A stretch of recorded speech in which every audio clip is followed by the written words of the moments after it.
Vous avez remarqué que c'est une équipe de choc qui prend place donc le long de la table. Je vous présente Laura qui va donc également... Alors, il y a deux traductrices pour Alberto et Anne, ce qui montre effectivement... Nous avons un seul Italien en festival, donc il fallait bien le gâter avec plusieurs traductrices. Lorsque j'ai lu pour la première fois ce livre, Un sacrifice italien, j'ai été absolument bouleversé par l'histoire et par la thématique sur effectivement cette Italie des années 70. Je crois que tu comprends, voilà. Et ensuite, progressivement, tout à l'heure on a parlé de série. Une série est apparue, c'était en fait, je vous donne le livre de poche, voilà, qui est donc en vente sur le festival, Les Noirs et les Rouges, et tout récemment, Le Temps de la Fête et des Roses. Alors, cette série, chronologiquement, elle couvre la période entre 1968 et le début des années 1990, mais surtout, elle est une réflexion sur comment dire l'histoire, entre fiction, réalité, et comment justement un poète peut dire l'histoire. Alors, je voudrais poser une première question donc à Alberto. D'où vient cet intérêt, ce croisement entre la poésie et l'histoire? Qu'est-ce qui fait qu'à un moment donné, on se dit, on va parler de son pays, on va parler de l'Italie, et on va croiser ainsi une écriture et une réalité historique? Bene, buon pomeriggio a tutti. Devo dire, ho due traduttrici, non mi è mai successo una cosa. Neanche quando ero bambino mi curavano così tanto, mi sento molto molto molto coccolato, quindi ringrazio. Bon après-midi à tous.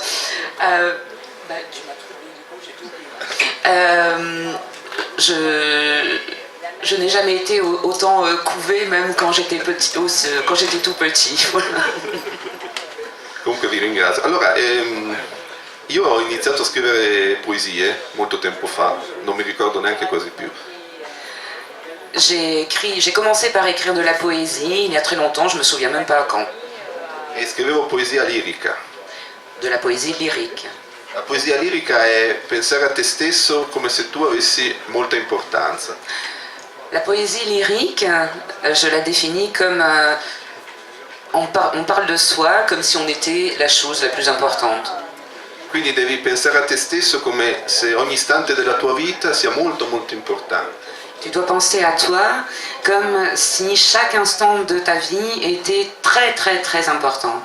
Quel pomeriggio di quando eri bambino, quando tua madre non ti ha preso la mano, tutte queste cose qui. Cet après-midi de ton enfance, quand ta maman t'a pris par la main, tout ce genre de choses. A un certo punto mi sono stancato, proprio non ne potevo più di me. À un certain moment, je me suis fatiguée, je me supportais plus. Non riuscivo a dare più importanza a nessuna cosa che mi era successa. Je n'arrivais plus à accorder la moindre importance à quoi que ce soit de ce qui m'était arrivé. E ho cominciato a riflettere sul fatto che in realtà quello che io ero, i miei ricordi, le cose importanti, non riguardavano solo me, ma riguardavano il mondo in cui vivevo.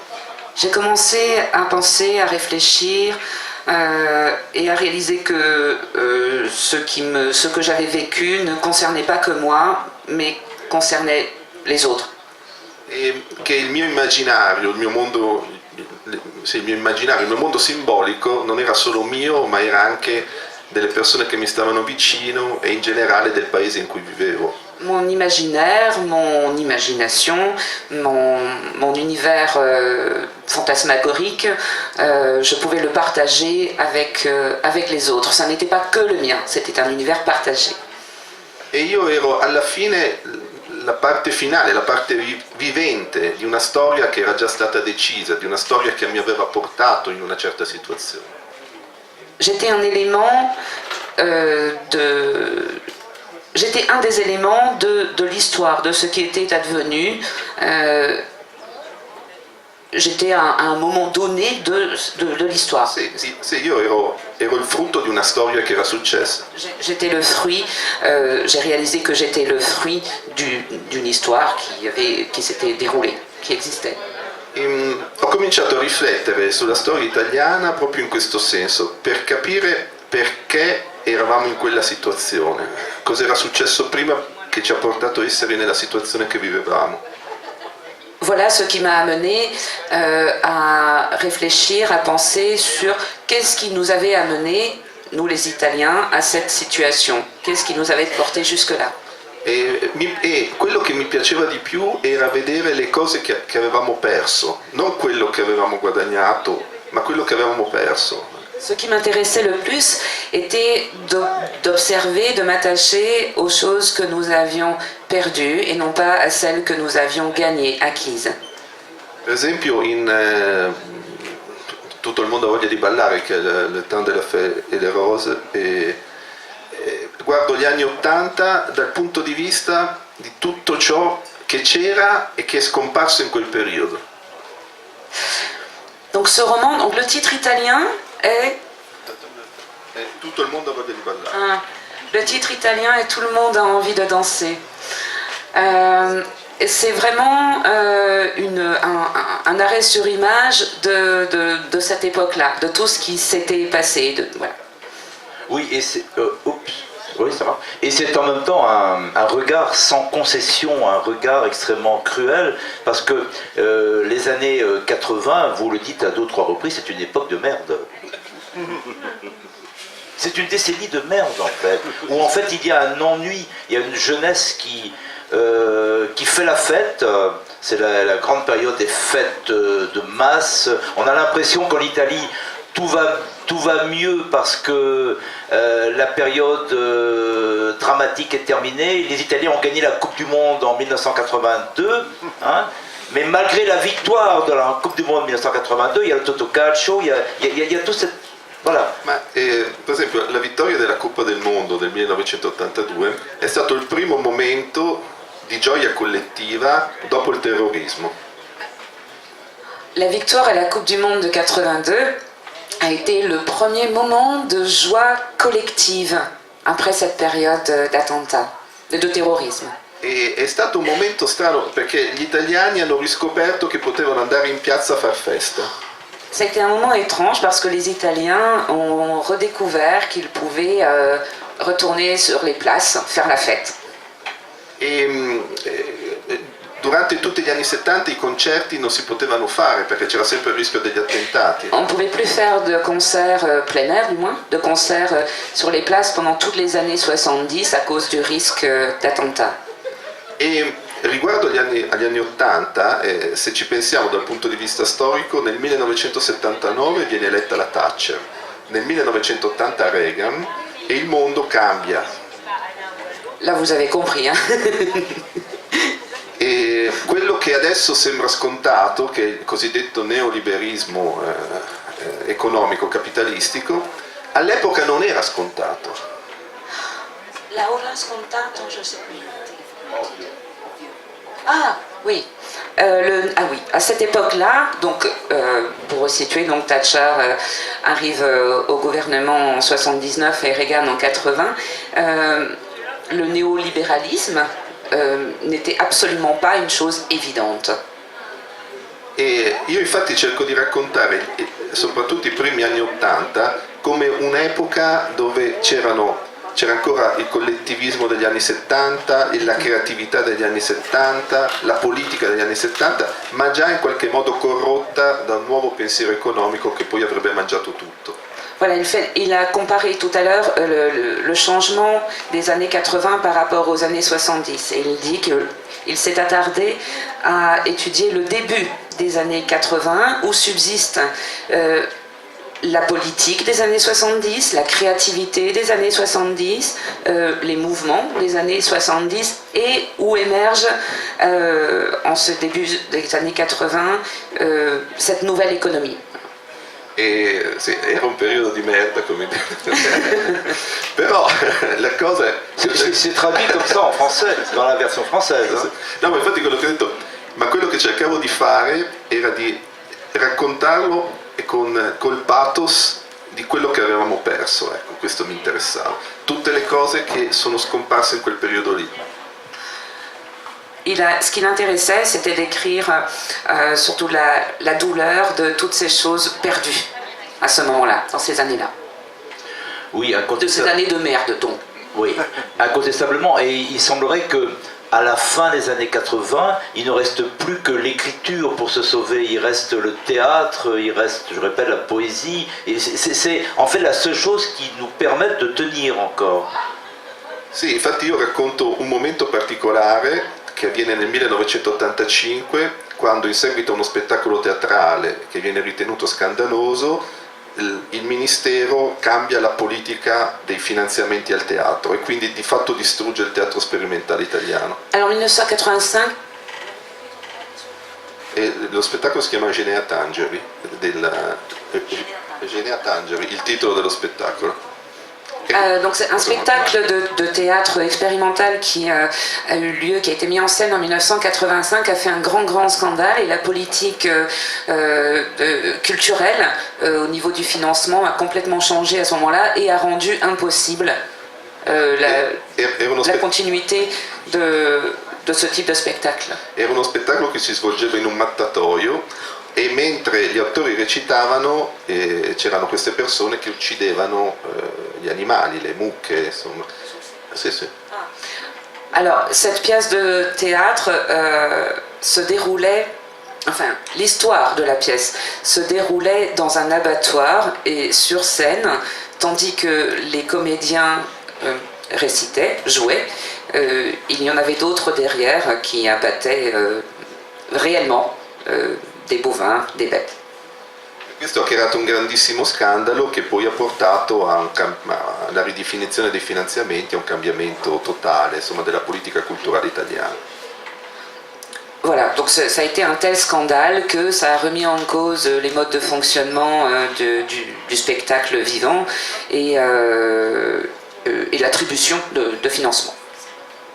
Mais est-ce que finalement le grand tournant, et vous en parlez souvent dans les trois romans, le grand tournant ce n'est pas en fait la mort de Pasolini. Est-ce qu'il n'y a pas un avant Pasolini et un après Pasolini? Diciamo che c'è un intellettuale italiano che ha scritto un libro in cui sosteneva che Pasolini aveva deciso di morire, in qualche modo aveva deciso la propria morte, è stata una sorta di suicidio, non è stato ucciso da altri ma aveva deciso lui di morire. Il y a un écrivain qui a écrit un livre dans lequel il affirmait que Pasolini n'avait pas vraiment été assassiné, mais qu'il avait désiré mourir, désiré sa mort, qu'en quelque sorte c'était un suicide, quelque chose de voulu. Il libro dal punto di vista saggistico, secondo me, è una tesi non sostenibile. Alors cet essai, selon Alberto Garlini, présente une thèse qui n'est pas soutenable, qui n'est pas crédible.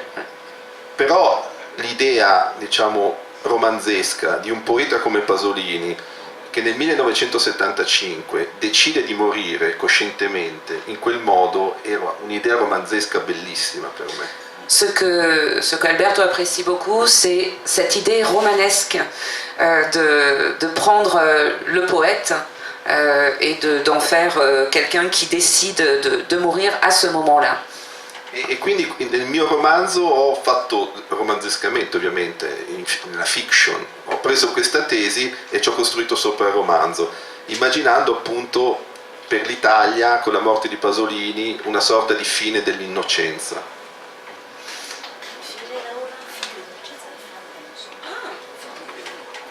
Et donc Alberto Garlini a choisi de prendre comme dans le sacrifice italien, de reprendre cette idée du poète qui s'est suicidé et comme fin de l'innocence. Voilà. Nello stesso periodo in Italia cominciava a esserci, c'erano state le bombe fasciste, c'erano stati i primi attentati delle Brigate Rosse e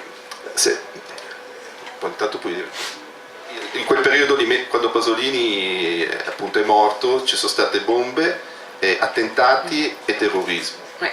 Quand Pasolini est mort, il y avait donc les bombes de l'extrême droite, les attentats des brigades rouges.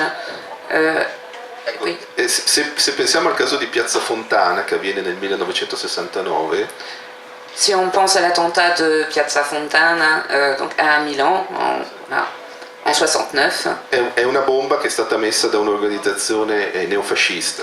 la bombe a été mise par une organisation néofasciste, Ma ancora oggi non ci sono i colpevoli di quella strage. mais on n'a toujours pas les coupables de cet attentat aujourd'hui. Con Piazza Fontana si è rotto quel patto di fiducia fra cittadini italiani e politica italiana che c'era stato durante gli anni 60. Le pacte de confiance entre les citoyens italiens et la politique et les politiciens, enfin les politiques italiens, s'est rompu, s'est cassé le jour de l'attentat de Piazza Fontana. Ecco, Pasolini ha studiato moltissimo sia il fascismo che il terrorismo e soprattutto le strutture di potere. Pasolini a beaucoup étudié le fascisme, le terrorisme et surtout les structures du pouvoir. Ecco, scegliere di morire in quel momento particolare della storia italiana è veramente pieno di significato. Vraiment, choisir de mourir à ce moment de l'histoire italienne est lourde de sens, de signification. Ecco, ecco, quest'idea è proprio la base del romanzo. Et c'est cette idée qui est vraiment la base de mon roman. E quello che poi mi ha fatto convincere a scriverlo Et ce qui m'a convaincu de l'écrire, è che vicino al luogo dove Pasolini è stato ucciso c'era un campo da calcio. Ce qui m'a convaincu d'écrire tout à fait ce roman, c'est que tout à côté du lieu où Pasolini a été assassiné, il y a un terrain de foot. Pasolini era un grandissimo appassionato di calcio. Pasolini était un grand passionné, grand supporter de foot. E per lui il calcio era uno spazio anarchico. Pour lui, le football était un espace d'anarchie. E dove si poteva raccontare ogni volta una storia nuova. Où chaque fois on pouvait raconter, où chaque fois se jouait une nouvelle histoire. E lui vedeva proprio nella partita di calcio un racconto, una storia, una fiction. Il voyait vraiment une fiction, une histoire à raconter ou qui se racontait dans chaque match. Addirittura, insomma, adesso nella linguistica ci sono fonemi, eccetera. Lui parlava di podemi, il piede era la struttura minima di questa narrazione. En linguistique, on parle de phonème. Lui, en matière de foot, il parlait de podème, le pied. La structure minimale della narrazione. De la narration. Ecco, allora io ho cercato di contrapporre questo Pasolini, il Pasolini gioioso, al Pasolini che decide di morire, ecco. E la stessa cosa ho cercato di contrapporre l'Italia gioiosa a quest'Italia che ha perso l'innocenza. Alors j'ai voulu mettre en parallèle, côte à côte, le Pasolini joyeux et le Pasolini che decide di morire. Qui décide de mourir, de la même façon que j'ai voulu mettre côte à côte l'Italie joyeuse et l'Italie sombre qui souffre. Oui, et en fait, cette série, vous l'avez écrite en combien d'années? Combien de temps cela vous a-t-il pris? Praticamente tutta la mia vita. Presque toute sa vie. Et en fait, est-ce que vous allez vous arrêter? Magari è stata sprecata, però è così.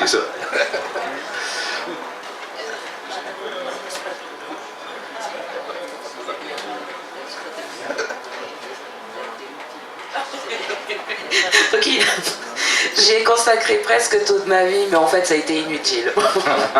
C'était une blague. Questo non lo so, però tutta la mia vita. Alors justement, il se passe beaucoup de choses en Italie ces jours-ci parce que cette difficulté à la suite des élections de constituer un nouveau gouvernement. Quelle est votre lecture justement de la situation politique en Italie aujourd'hui? È una situazione drammatica e purtroppo non è solo un problema italiano. I due partiti che sono risultati vincitori dell'elezione sono quelli che hanno dato della realtà la versione più semplificata. In sostanza la Lega dice è tutta colpa dei migranti, se noi stiamo male è colpa dei migranti, e il Movimento 5 Stelle dice è tutta colpa dell'Europa / la casta politica. Alors c'est une chose dramatique qui malheureusement ne se voit pas qu'en Italie. Les deux partis qui sont sortis victorieux de ces élections donnent une idée de la réalité d'une extrême simplicité, donne une vision simpliste de la réalité. D'un côté, la Ligue du Nord dit tout est de la faute des immigrés, des migrants, et de l'autre, le mouvement 5 étoiles dit tout est la faute de l'Europe qui fait barrage aux politiques. L'Europa dei banchieri. L'Europe des banquiers. E diciamo la politica non dovrebbe vivere di semplificazioni. Ecco. La politique, en somme, ne devrait vraiment pas être simplificatrice. Donner une vision semplificatrice. E in questo momento ci troviamo a vedere che i linguaggi politici più ascoltati sono quelli che indicano un nemico.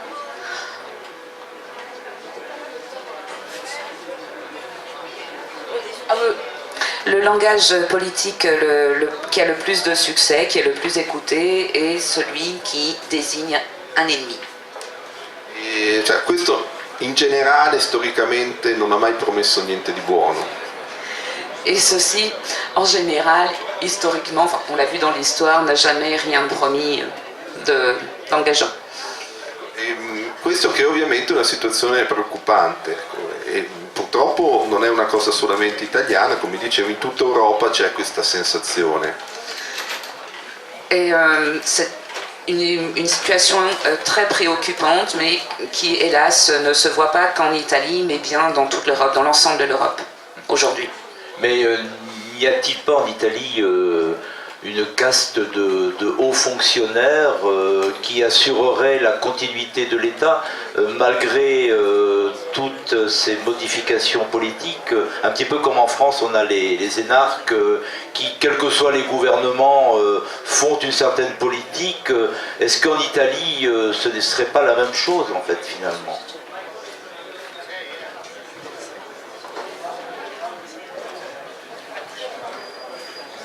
Ma in Italia in generale non si è mai capito nulla, questa cosa meno di tutte, per cui è difficilissimo in questo momento prevedere. È chiaro che viviamo in un paese che ha delle garanzie costituzionali, che sta all'interno di organismi internazionali, che partecipa attivamente alla vita, diciamo, geopolitica mondiale, quindi è pieno di cose che poi potranno calmare diciamo, queste idee politiche.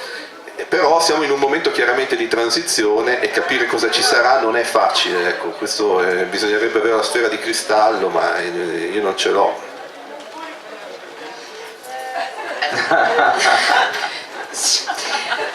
Alors.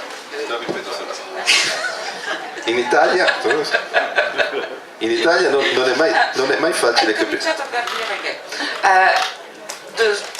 Sur ce chapitre, en Italie, on n'a jamais rien compris. Évidemment, on a toutes les structures administratives, toutes les strates de l'administration et autres qui sont là. Mais...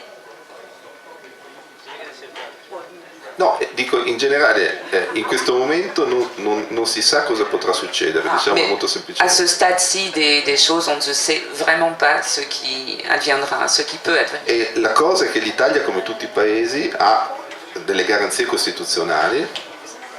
L'Italie, comme tous les autres pays, a des garanties constitutionnelles. Fa parte di organismi internazionali. Fait partie d'organismes internationaux. Di un'alleanza atlantica, per esempio. Voilà, l'OTAN.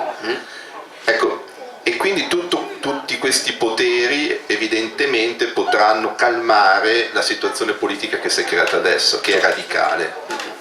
Tous ces cadres politiques, évidemment, pourront calmer la situation politique interne. Ecco, però di fatto cosa succederà non lo sappiamo. Ecco. Mais vraiment, on ne sait pas du tout ce qui va arriver.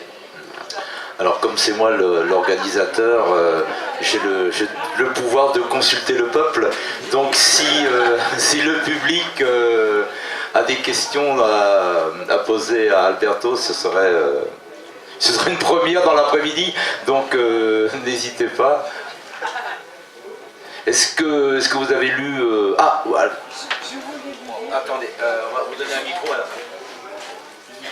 Je voulais remercier Alberto. Oui, parlez très très près de la... Je voulais remercier Alberto, j'ai tout compris ce qu'il a dit en italien, exactement tout, et j'ai beaucoup apprécié son approche politique. Alors peut-être que ça peut choquer quelques personnes ici, mais tout est politique, y compris la littérature, et merci beaucoup, ça m'a beaucoup. Plus que vous avez... Enfin, je suis tout à fait d'accord avec vous de tout ce qui se passe en Europe, c'est vraiment très triste en ce moment. Voilà. Tra l'altro questa cosa succede quando, non so se è un caso, ma queste cose succedono quando si sta perdendo la memoria storica e fisica di quello che è successo durante la Seconda Guerra Mondiale. Cioè coloro che hanno vissuto le tragedie della Seconda Guerra Mondiale non ci sono più fisicamente. Questa interruzione della memoria è sempre pericolosa, ecco, e non credo che sia un caso che queste cose succedano in questo particolare momento storico. Ce n'est peut-être pas un hasard que ces choses arrivent parce que elles arrivent quand la mémoire historique ne se transmet plus et les personnes qui ont vécu les horreurs de la Seconde Guerre mondiale ne sont plus physiquement là. Il n'y a plus cette mémoire. Questo filo interrotto di memoria con una violenza oscena che abbiamo vissuto, credo che possa essere una delle ragioni in questo momento del ritorno appunto a parole violente nella politica. Je crois que ce fil interrompu de la mémoire fait que peuvent revenir des choses horribles comme on les a déjà vécues. Per dire, spesso le politiche contro i migranti sembrano cose che ci ricordano epoche che vorremmo dimenticare. Ce que subissent les migrants aujourd'hui nous rappelle des choses qui sont arrivées précédemment, il y a plusieurs décennies. Et ben voilà, je pense de